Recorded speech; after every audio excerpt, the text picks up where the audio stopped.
A state of emergency is declared in North Carolina amid another night of unrest in Charlotte. What started out as a peaceful march in the city's uptown area quickly turned violent. What started out again in that uptown city area, it basically turned into clashes, and it broke out between protesters and police outside the Omni Hotel. You're looking at these pictures right here. Police in riot gear fired off tear gas and flash grenades as demonstrators threw objects at officers. Now, there were also reports of looting, and two employees at the nearby Hyatt House Hotel were assaulted by protesters. One person was shot and is in critical condition. Earlier, they were reporting that that person was dead, but we have since learned that is not the case. The Charlotte-Mecklenburg police chief said it was a civilian-on-civilian shooting. North Carolina Governor, meanwhile, Pat McCrory, issued a statement saying he is sending out state troopers to help the Charlotte-Mecklenburg Police Department. The National Guard and State Highway Patrol are also being deployed, and we're hearing that it could take up to 3 hours just to have the National Guard in place. So people are waiting patiently, but desperately at the same time. The governor commended law enforcement officials for their, quote, bravery and courage during this difficult situation. Now, the protest follows the fatal shooting of 43-year-old Keith Lamont Scott at the hands of police. Here's a picture of him. Police say Lamont was armed and had ignored multiple warnings to drop his gun before an officer opened fire and killed him. But neighbors and family members say Scott was holding a book, not a gun. Well, our David Begnaud is on the scene in Charlotte. And David, you are prepared now to give us a tour. What can you tell us right now as we look at these aerials? And now we have the shot of you. What's going on there? I'm at Martin Luther King in South Caldwell. This is the Hilton Garden Inn behind me. We were about, I'd say 20 yards back when we started hearing what sounded like popping, glass shattering. And we realized I was 20 yards away and I saw what was a male individual standing here, and he was hurling bottles just like that into the front door. On the side here, somebody used spray paint. It says, "Rest in peace, Keith Scott." That is the man who was shot and killed by police. But you look here, they nailed a bottle went through here, that shattered. The doors that they've actually locked, I mean, that's pretty intense to cause that right there. And I don't know what type of bottles they were using, but again, we could hear it from 20, 30 yards away. As you come around the side, there was a big window right here, beautiful window looking into the lobby that is also shattered. You have glass all over the ground. There are people inside, patrons who I'm told were in there. Hello, sir. People who were in there when it happened. We could see them and they started to back up, not run, but they were backing up as they saw people hurling these bottles. You have another glass that was shattered here. It looks like another part of the area just in front of the reception desk. I would say it was probably a group of 6 or 7 that did this, and then they fled into a parking lot over here. So they just took off running, and that's what we've seen for the last couple of hours. You've got these people who come, vandalize a place, and then run, and then they vandalize another place and they run. Just down the street, about a half hour ago, there was a group of people who were targeting drivers. These are drivers who were at red lights, parked, waiting to go. And next thing you know, people start throwing bottles at their windows. There was one driver who took off, and when he took off, we were pretty sure that somebody was going to get run over.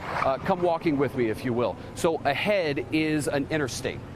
It's a loop on one of the interstates here, and we're told that there is a group of people that have walked onto the interstate. We have not been able to see it for ourselves, but it's just up ahead, I'd say probably 50 yards. So we'll walk with you. I'll tell you a little bit more about what we saw tonight. There was another hotel in the area, the Hyatt Place, where we're told there was damage that was sustained to the front door.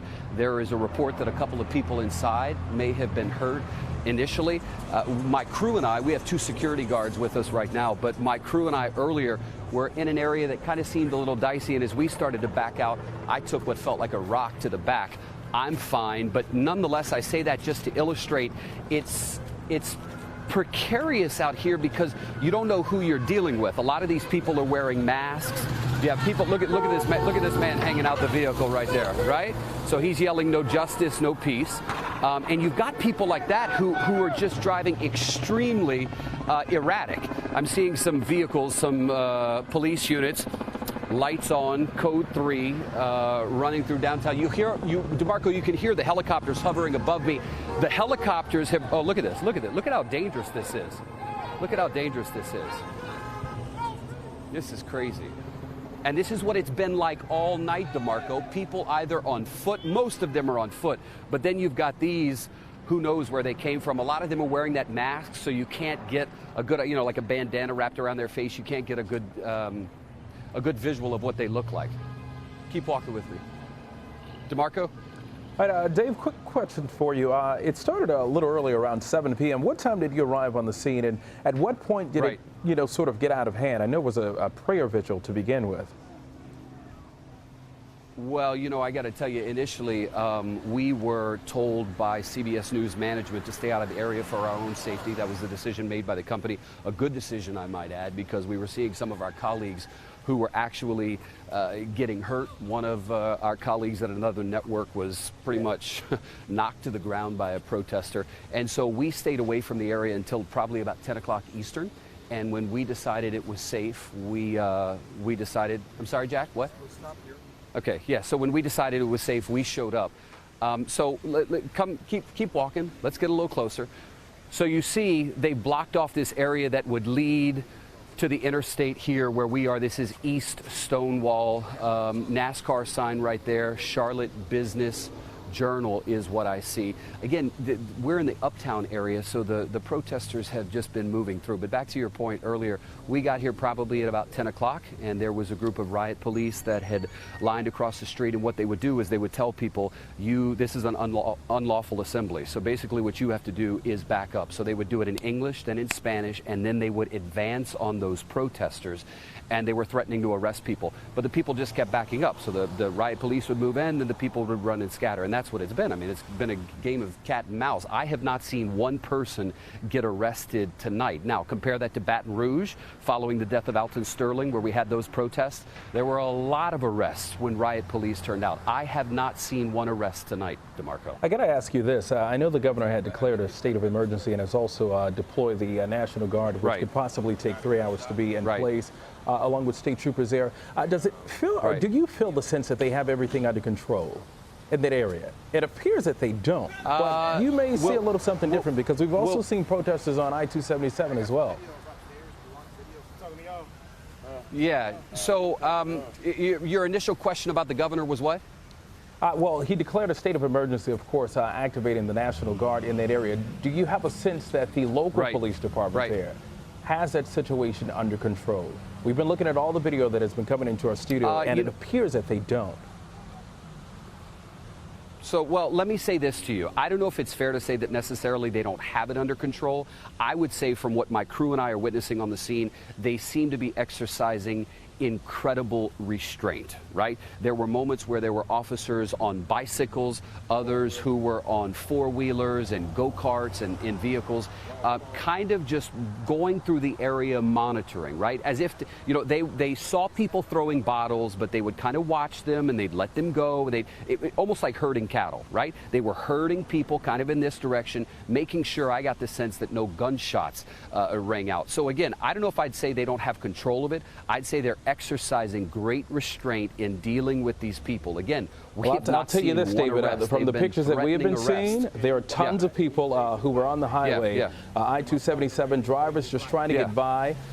We didn't see any police there, but it appears now that they have opened it back up to drivers, so they are now on the scene. But just trying to make sure, because we're seeing pockets, and it looks as if the police just can't control the situation, especially when you look at some of the other situations where you look at the Ferguson stuff. Now, clearly it is a protest. We get that. We get that people are going to be looting, but have you gotten the sense, just personally, I know you can't say that, you can't say it definitively, but have you gotten the sense that they do or they don't have things under control in those hot pocket areas? Your area seems clear. Start telling the truth, and you're telling the truth. Again, it looks to me in this area that they have it under control, and they're controlling it the way they think is best here. In the other areas, I'm not able to see what's going on, because we've literally been following the people. In other areas, we hear from our affiliates where little pockets of people are popping up at the light rail station, on the interstate. So I would say here it's calmed down, but you've still got, and I look in the air, 4 or 5 helicopters who are in the air right now. You hear the man behind me. That's some of what you do in a situation like this. You work, you walk through, you nod to people, you make sure you give them the acknowledgement, but you keep your crew safe. And a lot of people just want to be heard. They have a legitimate complaint here, DeMarco, and they want to get heard. And so we acknowledge that we hear them and we keep moving. That seems to be the safest thing to do. All right, David, thank you very much.